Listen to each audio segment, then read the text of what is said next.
Hello everyone, कैसे हैं आप लोग? आई होप अच्छे होंगे। तो चलिए शुरू करते हैं आज की कहानी। आज की कहानी में हम एक चुड़ैल के प्यार को देखेंगे कि वो कैसे अपने पति के मौत के बदले पूरी फौज को ही खत्म कर देती है। कहानी एक भयानक और अंधेरे जंगल से शुरू होती है, जहाँ पर की एक महिला अपनी जान बचाने के लिए भाग रही होती है। वह लाल रोशनी से जगमगाते एक घर को देखती है। वो बहुत ज्यादा घायल और बेसुध होती है। जैसे ही वो अपने आसपास कुछ समझने की कोशिश करती है, तभी उस पर एक अचानक से काली छाया हमला कर देती है और वो काली छाया उसे गले से पकड़कर ऊपर उठा देती है। छाया आंद्रे नाम का उपचारण करती है और उसी पल महिला चौंक कर जाग जाती है। ये तो एक स्वप्न था। अब महिला सपने से डरी हुई होती है। छाया और आंद्रे के नाम से भी बहुत ज्यादा परेशान होती है। व्याकुल होकर वो शांत होने के लिए अपने मंगेतर आंद्रे के पास जाती है। अब दोनों प्यार भरे पल बिताते हैं। आगामी शादी की तैयारियों में उनका प्रेम स्पष्ट दिखता है। वे दोनों यूक्रेन में साथ ही रहते हैं। अगली सुबह आंद्रे काम पर जाने से पहले सालिना के लिए नाश्ता बनाता है, लेकिन वह अभी भी उसी स्वप्न में खोई हुई है। और फिर बाद में वो अपनी दोस्त युका को फोन करके सब कुछ बता देती है। सालिना स्वप्न में अंधेरी शक्ति का वर्णन करती है, जो कि आंद्रे की जान लेने की बात कर रही थी। युका चिंतित हो जाती है और सालिना आंद्रे को बताती है कि उन्हें उससे दूर भेजना होगा। वो इशारा करती है कि उसके पास कोई योजना है।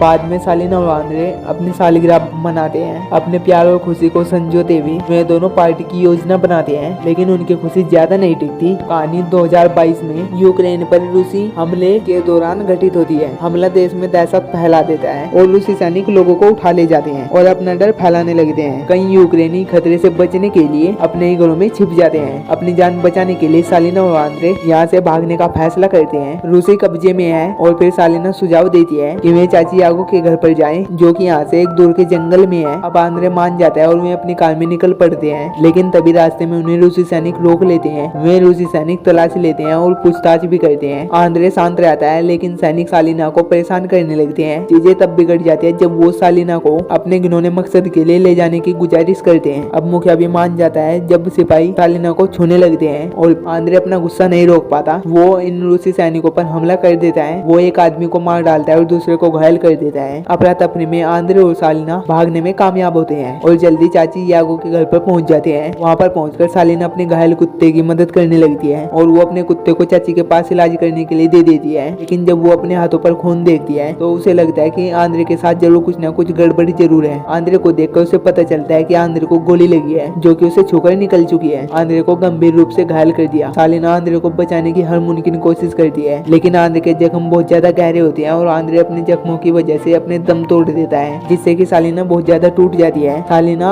आंद्रे के निर्जीव शरीर पर रोने लगती है। सालिना ने आंद्रे को बचाने के लिए सब कुछ किया था, लेकिन मौत उसे ले जाती है और उसके सबसे बुरा सपना भी सच हो गया। इसे बीच रूसी सैनिक बड़ी बेशर्मी से अपने मेरे साथियों की चीजें लूट रहे थे। बिना किसी पछतावे के वे घायलों की मदद करते हैं और आराम भी फरमा रहे थे और ऐसा दिखा रहे थे जैसे कि कुछ हुआ ही नहीं हो। सालिना के लिए आंद्रे की मौत को स्वीकार करना बहुत ही नामुमकिन था। उसकी चाची यागो ने उसे कहते हैं कि सब कुछ ठीक हो जाएगा, लेकिन सालिना कहती है कि मुझे कुछ भी ठीक नहीं लगता, मैं बस आंद्रे को वापस चाहती हूँ। सालिना कहते हैं कि मैंने बहुत ज्यादा देखा है और अनगिनत युद्ध भी देखे हैं, लेकिन आंद्रे का जाना सबसे दर्दनाक होता है। पहली बार मुझे ये काम प्रेमी लड़की के जैसा लगा, लेकिन वो खुशी भी छीन ली गई। फिर सालिना कसम खाती है कि जिन्होंने भी उसके पति को मारा वो उन्हें चैन से जीने नहीं देगी। गुस्से से सालिना ने आंद्रे के शरीर को पत्तों से ढकने का हुक्म दिया और फिर वो एक कुल्हाड़ी को लेकर घर के एक गुप्त स्थान पर चली जाती है। कुल्हाड़ी से उसने दीवार को तोड़कर एक गुप्त कमरा खोला, जो कि जादुई वस्तुओं से भरा हुआ था। एक जादुई आईने के सामने वो अपने कपड़े उतारती है और कलाइयों पर उसके टैटू भी दिखे। दर्पण के प्रतिबिंब ने ये टैटू बेड़ियों की दिखाई दिए। लीना ने इन बेड़ियों को काटकर खुद को मुक्त किया। ऐसा करते उसका शरीर बदलने लगा और एक शक्तिशाली ऊर्जा उसमें लहराने लगती है। वह अब सिर्फ एक महिला नहीं बल्कि एक चुड़ैल बन चुकी थी। एक बार लीना ने अपना पुराना काम छोड़कर आंद्रे के साथ शांति से रहने की शुरुआत की, लेकिन नियति की कुछ और ही योजना थी। अब वो अपनी असली शक्ति वापस पा रही थी और अन्यायकर्ताओं से अपना बदला लेने की तैयारी भी कर रही थी। इधर रूसी सैनिकों को पता चलता है कि यूक्रेनी सैनिकों ने उनकी आपूर्ति रोक दी। उनका नेता उन्हें कहता है कि वो जो चाहे वो कर सकते हैं। सैनिकों ने जश्न मनाया और खाने की तलाश में निकल पड़ते हैं और फिर वो एक बुजुर्ग आदमी के घर पर पहुंचते हैं। जब वो बुजुर्ग आदमी उन रूसी सैनिकों को रोकता है तो वे उसे मार डालते हैं और वे उसके घर में घुस जाते हैं। अंदर उन्हें उस आदमी की बेटी कैटी मिलती है। सैनिक उस पर हमला कर देते हैं, लेकिन वो यहाँ से भागना शुरू कर देती है और वो पकड़ी जाती है और वो तभी तुरंत बेहोश हो जाती है। लेकिन एक सैनिक उसके साथ बहुत ही भयानक कृत्य करता है और जब केटी को होश आता है तो वो चीखती है, लेकिन सैनिक ने कोई भी दया नहीं दिखाई। इसी बीच अन्य सैनिकों ने अंधाधुंध फायरिंग की और अब इन्होंने मस्ती के लिए दूसरे घर पर हमला कर दिया। तभी एक महिला ने सैनिकों की क्रूरता देखी। वो उन्हें रोक दिया और चिल्लाती है, ये तुम इंसान नहीं हो, तुम जानवर जैसा व्यवहार करते हो। उसके शब्दों से सैनिक भड़क गए और उसे मार डालते हैं। फिर वे सैनिक केटी को अपने कैंप पर लेकर जाते हैं। वे सैनिक उसका शोषण करने की योजना बनाते हैं। इधर एलिना आंद्रे की गोली से घायल सैनिक के साथ रक्त का अनुष्ठान कर रही थी। अनुष्ठान से सैनिक का घाव बिगड़ जाता है। वो सैनिक दर्द से करार उठा। अचानक उसके मुंह से बालों का गुच्छा निकलता है और एक कागज का टुकड़ा भी निकलता है। कागज पर लिखा हुआ था कि ये जंगल जल्दी तुम्हारी कब्र बन जाएगा। भयभीत सैनिक डर के मारे मर गया। सपने में मुखिया ने एलिना को सबको मारने की धमकी देते हुए देखा। वो चिंतित होता है। उसने सैनिकों को केटी को यहाँ से दूर ले जाने का आदेश दिया। वे सैनिक केटी को दूर के इलाके में छोड़ जाते हैं और फिर यहाँ पे एलिना जल्दी से आती है और केटी से पूछती है कि वो बदला लेना चाहती है। केटी चुप होती है, लेकिन उसकी आंखों में बदले की आग साफ दिखाई देती है। एलिना तुरंत ही समझ जाती है। एक सैनिक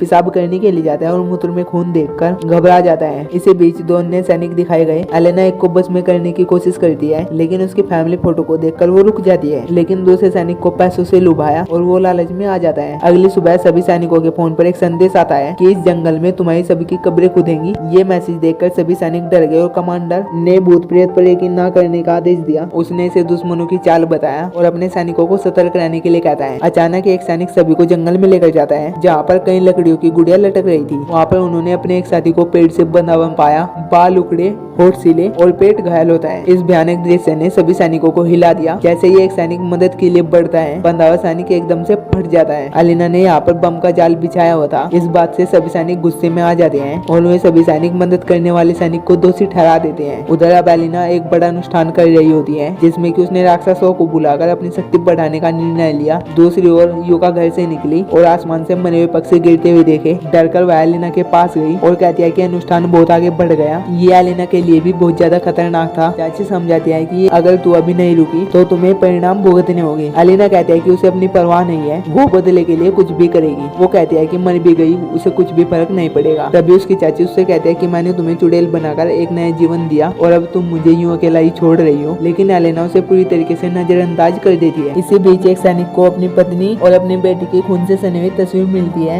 ये एलिना का कृत्य था और अपने अनुष्ठान द्वारा उसने उन्हें मारने की योजना भी बनाई थी। ये देखकर सैनिक भयभीत हो जाता है और कमांडर से घर पर जाने की अनुमति लेने लगता है, लेकिन वह मना कर देता है। विवश होकर सैनिक एक टैंक लेकर खुद शहर की ओर निकल पड़ता है, लेकिन रास्ते में एलिना उसके मन से खेलना शुरू कर देती है। अपने विचारों में खोया सैनिक गलती से टैंक को कैंप के ऊपर चढ़ा देता है, जिसमें कि उसके दो साथी कुचले जाते हैं। इसके बाद अन्य सैनिक उसे बुरी तरीके से मार डालते हैं। उसके समझाने के बावजूद वो सुनने के लिए तैयार नहीं थे। इसी बीच कैंप पर बम से हमला होता है, जिससे कि सभी सैनिक बिखर जाते हैं। वो सैनिक जिसने की निर्दोष महिला को मारा था, वो जंगल में अकेला रह जाता है। वहाँ पर वो उस महिला की साइकिल और उस महिला का भूत भी देखने लगता है, जो कि उस सैनिक को डरा देता है। जान बचाने के लिए सिपाही भागने लगता है, लेकिन अचानक से मुखिया उसके सामने आ जाता है। मुखिया उसके माथे पर निशान लगाता है और उससे कहता है कि तुम्हारे जाने का वक्त आ गया है। लेकिन यह मुखिया नहीं एलिना थी, क्योंकि उसे मारकर उसका दिल निकाल लेती है और अपने घर पर लौट जाती है। और जब अन्य सैनिक यहाँ पर आते हैं तो वे तंग रह जाते हैं। वे नहीं मान सकते थे कि उनका दुश्मन इतनी ज्यादा हद तक जा सकता है। एक सैनिक यहाँ पर अलौकिक शक्तियों की बात करता है, लेकिन मुखिया इनकार करके उसे यहाँ पर डांटना शुरू कर देता है। इधर याबो एलिना को सिपाही का दिल खाते हुए देखती है। वो एलिना को समझाने की कोशिश करती है, लेकिन एलिना उसे चोट पहुंचाकर कहती है कि मुझे और ज्यादा ताकत चाहिए। बाद में होश में आकर एलिना याबो से माफी मांगती है और यहाँ से चली जाती है। अब याबो भी एलिना से डरने लगती है, क्योंकि वह सिर्फ अपनी पहचान ही नहीं खो रही है, बल्कि बदले की प्यास से एक दुष्ट डायन बन रही है। उस रात एलिना सैनिकों के कैंप में घुसकर एक चेतावनी छोड़ जाती है। अगली सुबह जब सैनिक अपने मृत साथियों की लाश को देखने जाते हैं, लेकिन वहाँ पर उन्हें अपने सैनिकों के शव नहीं मिलते। तभी वे सभी अपने सैनिकों के शव को ढूंढने के लिए जंगल में निकल जाते हैं। जंगल में आगे बढ़कर वे मृत शरीर को पेड़ों से लटका हुआ देखते हैं। यह सब कुछ देखकर एक सैनिक इतना ज्यादा डर जाता है कि वो खुद की जान लेना बेहतर समझता है, एलिना का सामना करने की बजाय। उधर केटी से न्याय करने वाला सैनिक अपने अंगों को सड़ता और तड़पता हुआ पाता है। हताशा में वो सीधा केटी के घर पर पहुंचता है। बदला लेने के लिए केटी उसे मारने वाली थी, लेकिन सैनिक यहाँ पर अपनी जान की भीख मांगता है। दया आने पर केटी उसे न मारने का फैसला करती है और फिर तभी सैनिक मौका देखकर बंदूक को उठाने लगता है, लेकिन तभी केटी समय पर उसे मार डालती है। इसी बीच बाकी सैनिक एलिना को देखकर उसका पीछा करने लगते हैं। अफरा तफरी में दो सैनिक आपस में लड़ मरते हैं। बाकी एलिना को गंभीर रूप से घायल करना शुरू कर देते हैं। किसी तरीके से एलिना वहाँ से बचकर अपने घर पर लौट आती है। अब याबो भी एलिना के शरीर से गोले निकालते हुए कहती है कि एलिना को हर मौत का बदला खुद ही लेना होगा। याबो चेतावनी देती है कि प्रमुख को मारना एलिना की मौत होगी, यही सौदा था। याबो के मना करने पर भी एलिना नहीं रुकती। एलिना सभी सैनिकों को मारती है, लेकिन प्रमुख अछूता रहता है। जब एलिना आखिरकार उसका सामना करती है तो वो उस पर हावी होकर उस पर हमला करने की कोशिश करता है, लेकिन उसे पता चलता है कि वो एलिना असल में उसका एक भ्रम है। वो एलिना असल में उसका एक सैनिक है और ये एलिना द्वारा रचा गया एक जाल था। एलिना उसके पीछे आकर उसे यातना देने और जान लेने के लिए तैयार होती है। तभी चाची याबो एक चौंकाने वाला रहस्य खोलती है कि एलेना गर्भवती है। वो बताती है कि अगर मुखिया मारा गया तो एलेना के सौदा के कारण बच्चा भी मर जाएगा। याबो यहाँ पर एलेना को ये भी बताती है कि बच्चा आंद्रे के प्यार का प्रतीक है और वही यहाँ पर एलेना के जीने का कारण होगा। ये बात एलेना को शांत करती है। हालांकि मुखिया के प्रति उसका गुस्सा भी कम नहीं हुआ था, लेकिन जब वो अपने कुत्ते को देखती है तो उसे आंद्रे के साथ के प्यार की याद आने लगती है। अब यहाँ पर एलेना को शांति मिलती है, लेकिन एलेना यहाँ पर चिल्लाती है और कहती है कि मुझे माफ करना, अब मेरे पास कोई और रास्ता नहीं है, चीजें फिर से वैसी हो जाएंगी। या वो उसे बताती है कि मुखिया को मारने की जरूरत नहीं है, उसकी दूसरी योजना का खुलासा करती है। फिर हम देखते हैं कि पूरी तरह पागल मुखिया को उसके सैनिक जेल लेकर जा रहे हैं। साथियों की मौत का दोषी मानते हुए कुछ दिनों बाद एलेना एक बच्चे को जन्म देती है, उसके साथ नए जीवन शुरू करने के लिए तैयार। इसी तरह से एलेना का बदला पूरा हो जाता है और कहानी यहीं पर एंड हो जाती है।